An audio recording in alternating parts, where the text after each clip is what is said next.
Meron po kayong interview sa magazine na sinabi nyo that women are the weaker sex. At alam na natin yung bago mong pronouncement na sinasabi dapat nauna ang mayor. At nung isang nagreklamo ng rape, sabi nyo drama queen.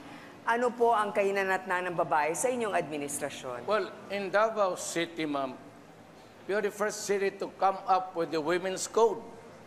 Davao City is the only city with the police department na walang vice squad. I have disbanded it because they used to arrest commercial sex workers. The only person who can arrest them would really be the city health tapos to order the police. Sa Davao ho, ang mga mutya ng Davao at Kadayawan Queen, we do not allow swimsuits.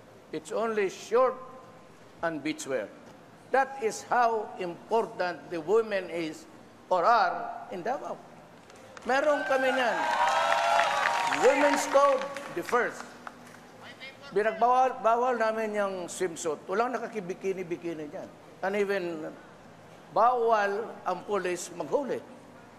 At ang mga babae doon hindi natatakot kung saan-saan sila mamasyal.